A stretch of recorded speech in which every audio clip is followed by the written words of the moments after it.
আসসালামু আলাইকুম। এখন শুনবেন সংবাদ শিরোনাম। সাভারে পরিত্যক্ত পৌর কমিউনিটি সেন্টার থেকে আবারও 2 জনের পোড়া মরদেহ উদ্ধার। নারায়ণগঞ্জে খালে ভাসমান ড্রাম থেকে মিলেছে এক ব্যক্তির মরদেহ। শর্ত সাপেক্ষে কাল থেকে কাজে যোগ দেওয়ার ঘোষণা ওসমানী মেডিকেলের ইন্টার্ন চিকিৎসকদের। কর্মবিরতির কারণে রোগী ভোগান্তি। ইতিহাসের সবচেয়ে নিরপেক্ষ হবে ত্রয়োদশ সংসদ নির্বাচন, আশ্বাস স্বরাষ্ট্র উপদেষ্টার। পুলিশকে পেশাদারিত্বের সাথে কাজ করার আহ্বান।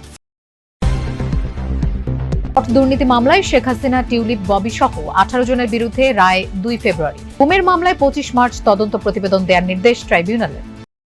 আসসালামু আলাইকুম। এতক্ষণ শুনছিলেন সংবাদ শিরোনাম, এখন শুনবেন বিস্তারিত। সাভারে পরিত্যক্ত পৌর কমিউনিটি সেন্টার থেকে আবারও 2 জনের পোড়া মরদেহ উদ্ধার করেছে পুলিশ। মরদেহ দুটি নারী ও ছেলে শিশুর হতে পারে বলে ধারণা করা হচ্ছে। প্রত্যক্ষদর্শীরা জানায়, সাভার কলেজের এক শিক্ষার্থী প্রকৃতির ডাকে সাড়া দিতে পরিত্যক্ত ওই ভবনে প্রবেশ করে। পরে পোড়া মরদেহ দেখতে পেয়ে 999-এ ফোন দেয়। খবর পেয়ে ঘটনাস্থলে যায় পুলিশ। নিহতদের পরিচয় এখনো শনাক্ত করা যায়নি। সাভার মডেল থানার ভারপ্রাপ্ত কর্মকর্তা হেলাল উদ্দিন জানান, ঘটনাটি খতিয়ে দেখা হচ্ছে। এর আগে গেল বছরের 19 ডিসেম্বর পরিত্যক্ত কমিউনিটি সেন্টারটি থেকে আংশিক পোড়া অবস্থায় এক পুরুষের মরদেহ উদ্ধার করা হয়। এছাড়া গেল বছরের 11 অক্টোবর, 29 আগস্ট আরও 2টি মরদেহ উদ্ধার হয় ওই ভবনটি থেকে। তবে এখন পর্যন্ত নিহতদের পরিচয় শনাক্ত করা যায়নি।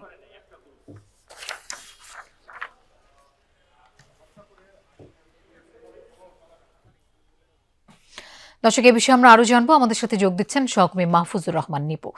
নিপু, মরদেহের পরিচয় পাওয়া গেছে কিনা, পুলিশ কি বলছে এ ব্যাপারে?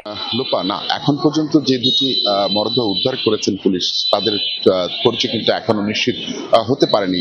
আমরা এরই মধ্যে দেখেছি যে তাদের পরিচয় নিশ্চিত করতে সিআইডি এবং পুলিশ ব্যুরো অফ ইনভেস্টিগেশন তারা কিন্তু ঘটনাস্থলে এসে পৌঁছেছেন এবং তারা চেষ্টা করছেন যে বায়োমেট্রিক পদ্ধতির মাধ্যমে যেভাবে তাদের পরিচয় নিশ্চিত করা যায় সেই বিষয়টি চেষ্টা করছেন। যদিও অধিকাংশ দেহই কিন্তু পুড়ে গেছে, এর জন্য তারা কিন্তু তাদের যে দেহ অবশেষ দিয়ে তাদের যে শনাক্তর কাজ সেটা কিন্তু বাধাগ্রস্ত হচ্ছে। কিছুক্ষণ আগে সিআইডির পক্ষ থেকে কথা বলেছি, তারা যেটা আমাদেরকে জানিয়েছেন যে আসলে তারা চেষ্টা করে যাচ্ছেন, তবে এখনো পর্যন্ত তাদের যে পরিচয় নিশ্চিত হওয়ার জন্য যে ধরনের নিশ্চয়তা সেটা কিন্তু এখনো তারা চাচ্ছে না। তবে আশেপাশের পুলিশের পক্ষ থেকে যেটা আমাদেরকে জানিয়েছেন, যারা এই কর্মকাণ্ডটি ঘটিয়েছেন তাদেরকে শনাক্ত করার জন্য কিন্তু আশপাশের যে সিসিটিভি রয়েছেন সেগুলো কিন্তু তারা উদ্ধারের চেষ্টা করছেন এবং তাদের সেই বিষয়গুলো কিন্তু তারা দেখছেন। আরেকটি বিষয় জানিয়ে রাখি যে আপনি জানেন যে এই অত্যন্ত গুরুত্বপূর্ণ যে এলাকাটি রয়েছে থানা রুট, সেই থানা রুটের পাশে কিন্তু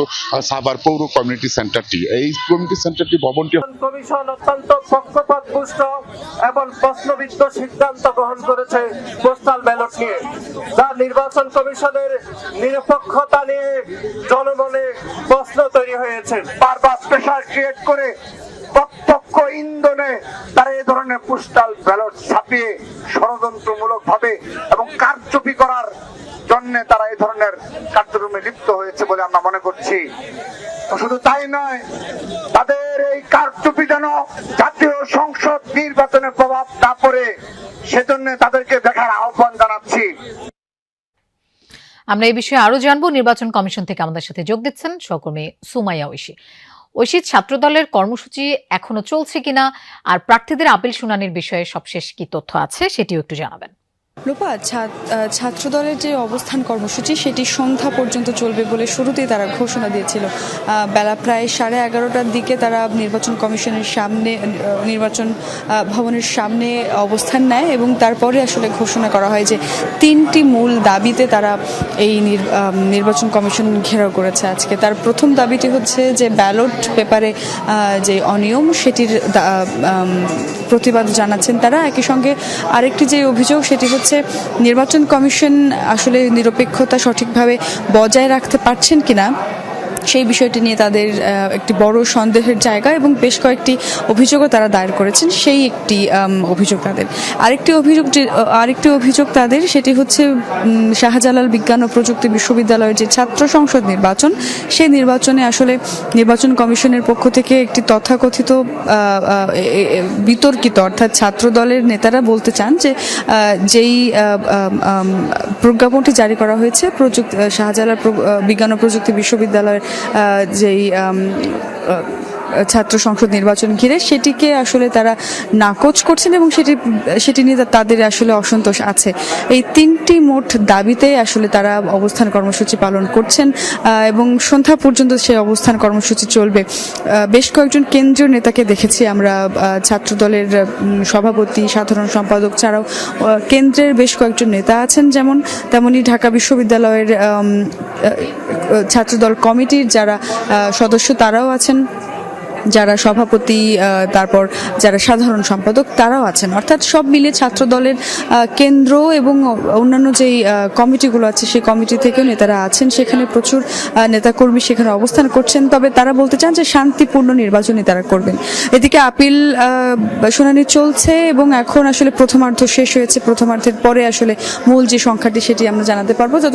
যতদূর জানতে পেরেছি প্রায় 35টি আপিল সম্পন্ন করা হয়েছে। তবে চূড়ান্ত যে তথ্যটি এটি আরো কিছুক্ষণ পরে আমরা চূড়ান্তভাবে জানাতে পারবো। ঐশী, আপনাকে ধন্যবাদ আমাদের সাথে যোগ দেওয়ার। শেষ দিনের মতো নির্বাচন কমিশনে চলছে প্রার্থিতা ফিরে পাবার আপিল শুনানি। আজ মোট 65টি আবেদনের নিষ্পত্তি হওয়ার কথা। সকাল 10টা থেকে ইসিতে শুরু হওয়া শুনানি চলবে বিকেল 5টা পর্যন্ত। এরই মধ্যে 35টি আপিল নিষ্পত্তি হয়েছে, যেখানে 10টি মঞ্জুর করেছে ইসি। এখনো অপেক্ষমান আরও 30টি আবেদন। এছাড়া দ্বৈত নাগরিকত্ব থাকা প্রার্থীরা জাতীয় নির্বাচনে অংশ নিতে পারবেন কিনা সেই বিষয়ে গুরুত্বপূর্ণ সিদ্ধান্ত জানাবে নির্বাচন কমিশন। 20 জানুয়ারি পর্যন্ত প্রত্যাহার করা যাবে প্রার্থিতা। রিটার্নিং কর্মকর্তা চূড়ান্ত প্রার্থী তালিকা প্রকাশ করে প্রতীক বরাদ্দ দেবেন 21 জানুয়ারি। বাংলাদেশের ইতিহাসে সবচেয়ে নিরপেক্ষ নির্বাচন হবে ত্রয়োদশ জাতীয় সংসদ নির্বাচন। রাজশাহীতে এমনটাই বলেছেন স্বরাষ্ট্র উপদেষ্টা লেফটেন্যান্ট জেনারেল অবসরপ্রাপ্ত জাহাঙ্গীর আলম চৌধুরী।